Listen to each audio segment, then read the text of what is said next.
to my channel. So this weekend the summer finally arrived in Ireland and we were really excited.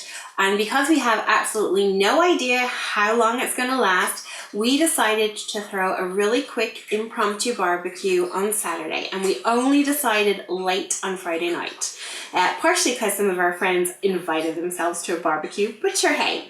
So I thought it might be fun to share with you how we throw a really quick, simple and impromptu barbecue. It's really, really easy. Or at least we're going to make it sound easy.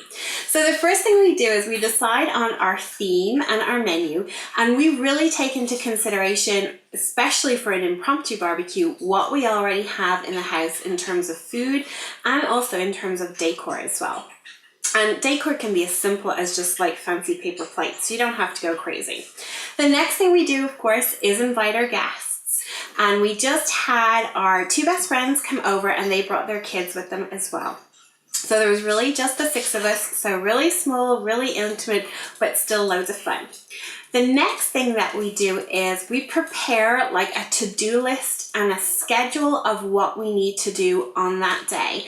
And we work back from when our guests are supposed to arrive. So we had asked our guests to arrive for about 6:30 because they were going to a birthday party beforehand anyway. So we worked back from 6:30, planning out everything that we need to do, like the shopping and the cleaning and the prep and obviously dolling ourselves up, all those kind of good things, so that we know exactly what we should be doing and when we should be doing it. Makes it really, really quickly, especially when you're trying to cram all of that stuff into one day and don't have like a week or two to like plan out your menu and do your shopping and clean the house and prep everything that you need to do. So the next thing, really important, is to write your shopping list and all the different shops that you're going to have to go to, especially checking things like, you know, do you need like gas or coals or wood chips and stuff for your barbecue. Once we have the shopping list done, the next thing you gotta do is check that your barbecue is clean, because ours is never clean. For some reason, we are the worst people at cleaning our barbecue after we've had one. So we always like to check this really, really early in the day in case, God forbid, the whole thing is just a hot mess and we have to throw it in the bin. After that, you gotta rope in some help. Well, in our case, I have to convince James to help me out with these kind of things and give him his little to-do list. But that's really important too. Then what I like to do is pull out all my serving trays and dishes and bowls. Because I already have a sense of what my menu is going to be, I'm going to know what I'm going to need and how many of them I need. Just in case I don't have everything covered, I can maybe buy disposables or treat myself to a neat dish when I go out to do the grocery shopping. Then, of course, you got to actually go do your shopping and any errands that relate to the barbecue, like pick up some gas or wood chips or whatever you got to do. Then when you get home and obviously everything's packed away, you got to start to prep your food and clean the house. And for prep the food, obviously largely with a barbecue menu, most of it is going in the barbecue, except for your salads and so on and so forth. And if you're interested in the menu that we used in our barbecue on Saturday, do check out my coordinating blog post where I share all the delicious things that we ate, and also there's a picture or two of some of the items as well. And when it comes to cleaning the house, particularly for an impromptu barbecue, I'm a big fan of just like gathering up all of the mess and throwing it into the spare bedroom that I know the guests are never going to see. It's super quick, super easy, and doesn't put you under a huge amount of pressure, especially when you're particularly time poor on an impromptu barbecue. Then once everything's kind of prepped and set for the menu and that, what I like to do then is prep my arrival drinks and nibbles, just so I know that they are good to go, in case sometimes you always have those kind of guests who arrive super early and you've nothing to give them or nothing to say to them because you're still running around like a mad woman picking up towels and clothes and dirty books, or not dirty books, dirty shoes and things like that. Then I like to sort of like set the scene. So do whatever decor I'm doing, light a few candles, hide all the pet toys and the pets, and sort of put out a few kind of like throws and rugs for later in the evening when it might get a little bit chilly and stuff and people need to stay warm.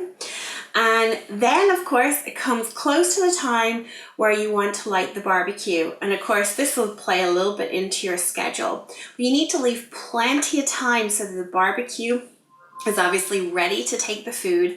And one of the things I like to do with a barbecue is I partially cook the food in the oven first and just kind of put it on the barbecue for those last few minutes.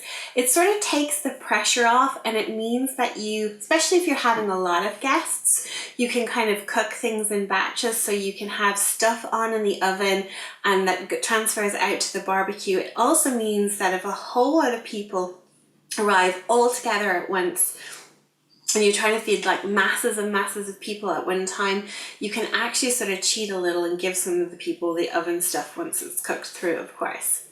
Then really important step in the whole day is get yourself ready, looking good. I always like to do this after the barbecue is lit, because I always find that, you know, sort of when you start to light the barbecue and you're kind of minding it till it gets going and then until the flames die down, you just get like covered in all that sort of barbecue sort of flavored smoke as well. So I always leave the getting ready till after that, or I stay well enough away to the barbecue and James gets caught in all that backdraft. After that, hopefully your guests arrive on time and you can greet them with a drink in hand and a smile. And I always like to do sort of like a fun cocktail or arrival drink that's a little bit different, even though most of my friends have like their drink that they will drink throughout the night. But we always like to sort of give them a taster of something new and different. So we'll always have like an arrival drink or cocktail, like a picture of something, or sort of we have like a little cocktail fountain as well that sometimes we break out too, which can be nice and fun. And I always aim to serve the sort of the main portion of the meal about 30 minutes or so after guests arrive. So I'll always have like nibbles or breadsticks and maybe some tuna or something on the go as they arrive, and then aim to start to serve the barbecue, the meats and salads and that about 30 minutes in. So I hope these tips have been really, really useful to you. If you want to check out more details and some photos of the prep and the food and so on and so forth that we used in Saturday's barbecue, do check out the coordinating blog post. You will find a link to that in the description box below. If you enjoyed this video, please do give it a thumbs up. And if you don't already, we'd love to have you as a subscriber. We share loads of fun videos on weddings and events and an organization weekly. If there is anything particular you'd love for us to share with you, please do let us know in the comments below. Thanks so much, guys. Until next time, bye.